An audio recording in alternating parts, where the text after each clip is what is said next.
PJ yet. We did have PJ. We were just Barney, and then they made Baby Bob. Right. I love Baby Bob. She's my favorite. that first era of Barney was like NXT Gold, like NXT Black and Gold. Mm-hmm. Like it was just everywhere. And apparently that dude like studied that weird sex chakra shit. Ew. Which they had to like disclose that like, okay, so you can't be like teaching the shit when we're filming, and when we're not filming, you have to be totally off property, you know.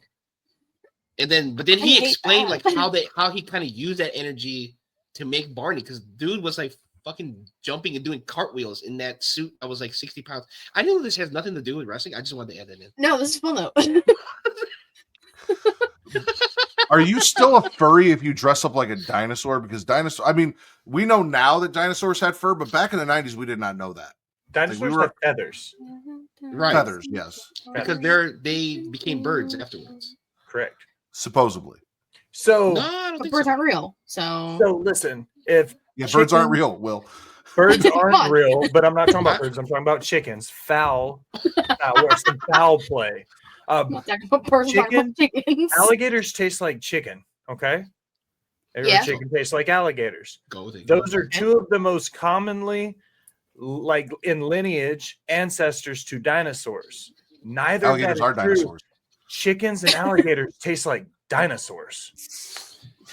I love you. You're my so what man. you're saying is when the comet hit the Earth, we had Kentucky Fried Dinosaur and we ate them all up. And that's why all that's left is bone. Well, I don't know if we had Kentucky Fried. I don't know if we had Kentucky Fried because it didn't happen until Dave Thompson came in and said, "You got to make this a thing."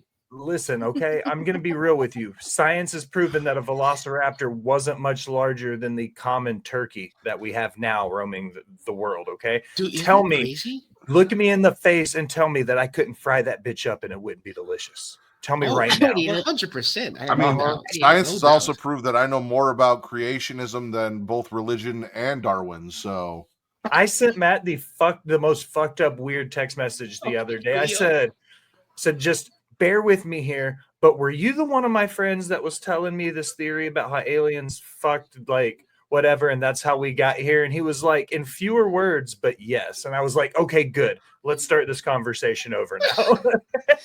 I couldn't remember who told me.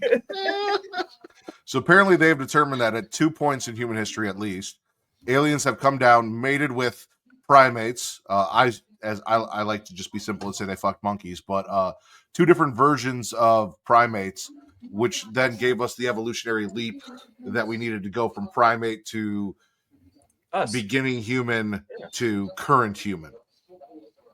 We are a big experiment for the Anunnaki.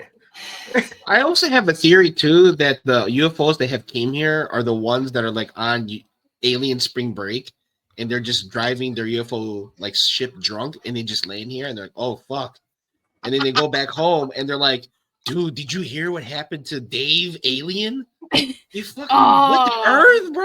Oh my D4 exclamation mark." I gotta check with Kate to make sure it's cool, but I feel like because it's aliens, it's not cheating. But I volunteer to be in the next experiment. I will mate with an alien to produce the next evolution in our species. 1,000% clapping alien cheeks. I feel like it's celestial. Okay, celestial. I volunteer as tribute. Yep, that's what I was getting at. I volunteer as tribute. Speaking of weird sex shit, Gunther and Jimmy. Okay. That was